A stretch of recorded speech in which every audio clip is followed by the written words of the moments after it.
नमस्कार, मैं योगेश राणा। उत्तराखंड की राजनीति में दो बातें बार बार उभर कर सामने आ रही है। एक उत्तराखंड कांग्रेस में कल है।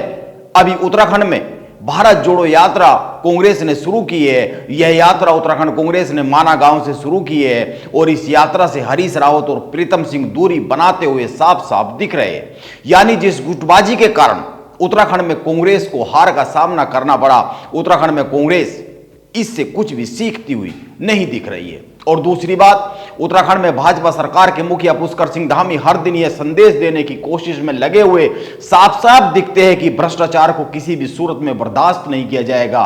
वो अपनी बात को साबित करने के लिए लगातार कोई ना कोई ऐसा काम कर रहे हैं जो सीधा भ्रष्टाचार पर प्रहार के तौर पर देखा जाए। लेकिन कहीं ना कहीं उत्तराखंड भाजपा से जुड़ा हुआ कोई आदमी, कोई नेता, कोई पदाधिकारी या कोई जनप्रतिनिधि पुष्कर सिंह धामी के इस जीरो टॉलरेंस के अभियान की हवा निकालने की कोशिश करता हुआ साफ साफ दिखता रहता है। और इसमें सबसे ताजा नाम जुड़ रहा है देहरादून के मेयर सुनील गामा का। सुनील गामा ने पिछले कुछ दिनों में एक काम किया है और वो यह कि प्रधानमंत्री नरेंद्र मोदी के dream project Dehradun smart city को लेकर एक बहुत ही बड़ा आरोप लगाया है। उनका कहना है कि इस प्रोजेक्ट में भ्रष्टाचार है। उन्होंने इसको लेकर मुख्यमंत्री पुष्कर सिंह धामी को पिछले दिनों एक चिट्ठी भी लिखी है, जिसमें उन्होंने कई बातें बहुत ही साफ साफ लिखी है जिन पर बात की जानी चाहिए। हालांकि यह विषय कई दिनों से चला आ रहा है, इसीलिए कई सारी बातें इकट्ठी होती हुई दिख रही है। उन्होंने पहली बात अपनी चिट्ठी में यह लिखी है कि देहरादून स्मार्ट सिटी लोगों के लिए, यह जो प्रोजेक्ट है यह लोगों के लिए सिरदर्द बन रहा है। दूसरी बात उन्होंने अपनी चिट्ठी में यह लिखी है कि गैर जिम्मेदार ठेकेदारों को यह काम दिया गया है जो जनभावनाओं से खिलवाड़ करने का काम कर रहे हैं। और तीसरी बात उन्होंने यह लिखी है कि मुख्यमंत्री को संबोधित करते हुए ही उन्होंने लिखा है कि मुख्यमंत्री ने कड़ा रोक अपनाकर स्मार्ट सिटी के काम में लगी एक कंपनी को ब्लैकलिस्ट किया, जो एक सकारात्मक संदेश था। लेकिन मुख्यमंत्री की यह कार्रवाई भी नजीर नहीं बन पाई और कोई काम नहीं हो रहा है। उन्होंने चौथी बात यह लिखी है कि स्मार्ट सिटी के काम में गड़बड़ियों के कारण जनप्रतिनिधियों में गुस्सा बढ़ता जा रहा है। और इसी के साथ सुनील गामा ने अंत में एक और बात लिखी है जो बहुत ही महत्वपूर्ण है, और वो बात यह है कि स्मार्ट सिटी प्रोजेक्ट के तहत अब तक हुए समस्त कामों की वित्तीय जांच कराई जाए। यह सुनील गामा का कहना है। उन्होंने मांग की है मुख्यमंत्री से कि अब तक हुए समस्त कामों की वित्तीय जांच कराई जाए। यानी उन्होंने अपनी पांचवी बात के तौर पर साफ साफ कह दिया है कि स्मार्ट सिटी के कामों में भ्रष्टाचार की गुंजाइश उनको दिख रही है। उनको कहीं ना कहीं भ्रष्टाचार दिख रहा है, इसीलिए वो वित्तीय जांच की मांग कर रहे हैं। यानी सुनील गामा को शक है कि पैसे का बड़ा गोलमाल देहरादून स्मार्ट सिटी के काम में हुआ है। यह सुनील गामा का शक है, क्योंकि वो अब तक हुए सारे काम की वित्तीय जांच की मांग प्रदेश के मुख्यमंत्री से कर रहे हैं। लेकिन देहरादून के मेयर सुनील गामा की इन 5 बातों को लेकर मेरे पास 2 सवाल है। और यह सही है कि सुनील गामा की बातें गंभीर है, उन पर चिंतन किया जाना चाहिए, उन पर उत्तराखंड शासन को मंथन करना चाहिए और उन अधिकारियों की भी कुंडलियां निकालनी चाहिए जो पिछले 6 साल से देहरादून स्मार्ट सिटी के प्रोजेक्ट से जुड़े रहे। और यह भी एक चिंता की बात है कि काम समय से क्यों नहीं हो रहा है, और यह भी चिंता की बात है कि सवाल क्यों उठ रहे हैं। हालांकि मुख्यमंत्री पुष्कर सिंह धामी ने इसको लेकर साफ साफ कहा है कि लापरवाही हुई है, देरी हुई है, लेकिन अब होगी नहीं, क्योंकि उन्होंने एक हाई लेवल मीटिंग हाल ही में इसको लेकर ली है।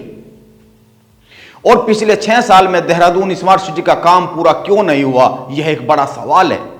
यह बात सही है, बीच बीच में कई सारे लोग, कई सारे काम ऐसे हुए हैं जो सवालों को जन्म देते रहे हैं। जैसे 2 कंपनियों की लापरवाही को लेकर आरोप लगे तो उनको काम से हटा दिया गया था, और भी कई सारे काम। लेकिन मैं जो कह रहा हूं कि मेरे पास सुनील गामा के 5 बातों को लेकर 2 सवाल है, और उसमें पहला सवाल यह है कि आपको याद होगा देहरादून को लेकर स्मार्ट सिटी बनाने का जो काम है वो 2017 से शुरू हुआ।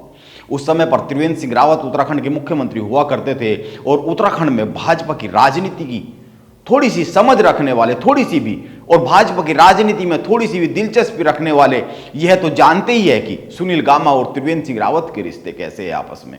क्या उस समय त्रिवेंद्र सिंह रावत के कारण सुनील गामा चुप रहे, यह एक सवाल है, क्योंकि वो पिछले 3 साल में तमाम गड़बड़ियों के आरोप लगा रहे हैं, लेकिन वो उस तरह से कभी बोले नहीं। और यह सवाल इसलिए किया जा सकता है क्योंकि सुनील गामा खुद ही कह रहे हैं कि 3 सालों में कोई भी काम सही हुआ नहीं है।